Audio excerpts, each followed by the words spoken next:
Good evening, my name is Kai Moses, and today I'll be performing a monologue from the play, Crumbs from the Table of Joy. I'll be playing Ernestine.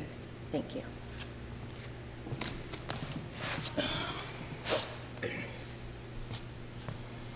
In the movies, the darkness precedes everything. In the darkness, the theater whispers with anticipation. Finally, Harlem. Lost. Does anybody know how I get to Lenox Avenue? Lenox Avenue, the party's headquarters. You know, Lillian Green. Lillian Green. Lily? Nothing's there but an empty bar. Chester's. Blue flashing neon, sorta nice. I order a slow gin fizz and talk to the bartender about the weather. It looks like rain. It's only men. They make me nervous, but they remember Lily. Everyone does, so I tell them. I've come to enlist in the revolution, of course, to fight the good fight. I've got a high school diploma. I'll do anything. I'll scrub floors if need be. You see, I care very much about the status of the Negro in this country. We can't just sit idly by, right? The bartender tells me he knows just the place I'm looking for. Address 137th Street between Convent and Amsterdam. And here I find myself standing before this great Gothic city rising out of Harlem. Black gray stone awash. At the corner store they tell me it's City College. In the movies, well, years from now, I'll ride the subway back to Brooklyn. I'll visit Daddy and Gerta and we'll eat a huge meal of bratwurst and sweet potatoes and realize that we all escape somewhere and take comfort in the things we don't understand. Before I graduate, Ermina will give birth to her first child, lovely Sandra. She'll move home for a few years with Nana, and she'll be the one to identify Lily's cold body poked full of holes. Her misery finally borne out. Years from now, I'll read the Communist Manifesto, the souls of black folks, in black skin, white mask, and find my dear Lily amongst the pages. And then I'll remember my mother and the sweet-smelling humid afternoons by the Florida waters. Years from now, I'll ride the Freedom Bus back home, enraged and vigilant. Years from now, I'll marry a civil servant and argue about the Vietnam War, integration, and the Black Panther movement.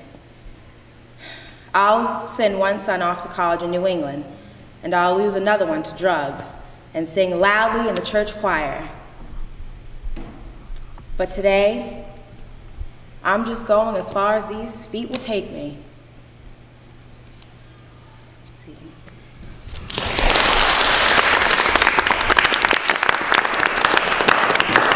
Hello, my name is Elijah Jackson.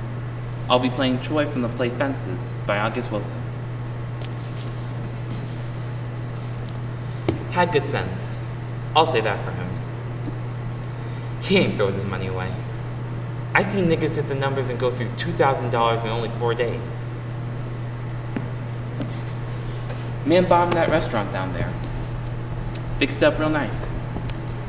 And then didn't want nobody to come in it. Negro come in there, and he ain't getting no kind of service. I seen a white fellow come in there and order a bowl of stew. Pope picked all the meat out the popcorn. Man had nothing but a bowl of meat. Negro coming in behind him, he ain't get nothing but potatoes and carrots. Talking about what numbers do for people. You picked the wrong example. Ain't done nothing but make a worse fool out of him than he was before. Scene.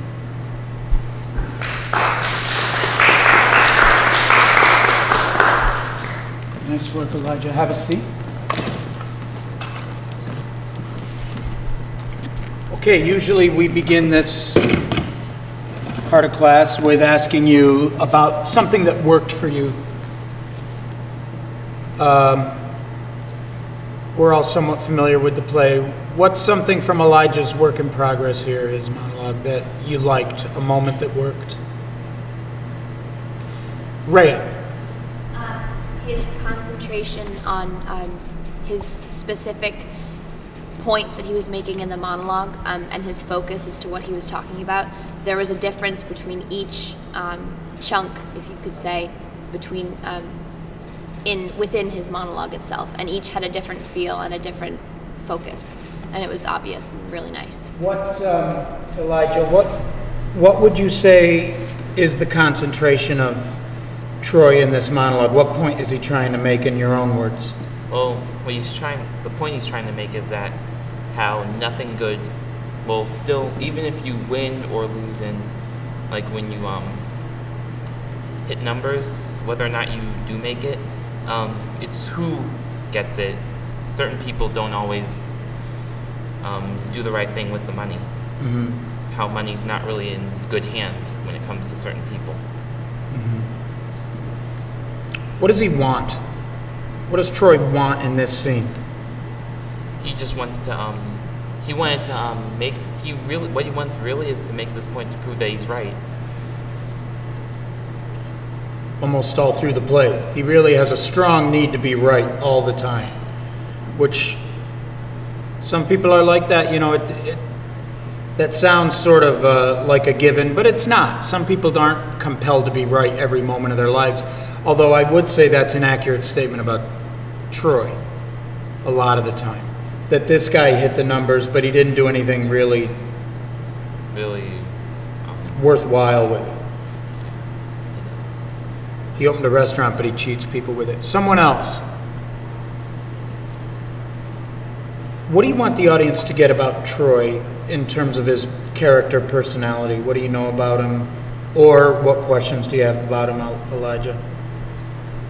Well, what I want people to know about Troy is how the kind of guy he is, well, he just,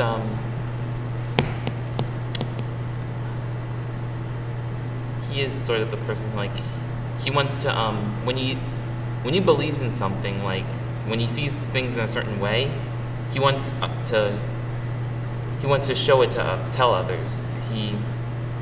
To make sure that other people understand him, what he's trying to get when it comes to situations and people. And we've seen that in other August Wilson writing, right, Jermaine? This need, certain characters that Wilson writes have this real need to educate the people around them. Like, let me set you straight. And Troy's certainly not a stupid guy. He hasn't had, you know, a whole lot of formal education, but he's got a good brain. And if he feels like the people with him aren't understanding something, he wants them to get it. You've played characters like that from what play? I played from Fences and Corruption. From Fences and last year from like Ma Rainey. Yeah. Yeah. And that's a common characteristic to his writing. As a direction to work the next time we see this, I'd like you to think about his physicality a little bit. How does he hold his body? Do you know what he does for a living? What he does for a living? Yeah. Because I know you haven't had a chance to read the whole thing yet.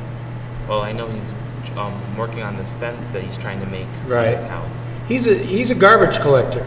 So he does hard physical labor. He's a former ball player. So he's a very physical, virile kind of guy. He's an aggressive, strong, physical man who's used to being the center of attention and used to being right. And I want you to think about how that can translate into how he holds himself, how he sits, how he gets up and moves, how he might gesture when he's making that point. And for all of us, you know, however Troy sits, stands, moves, how is it like you and how is it different than you?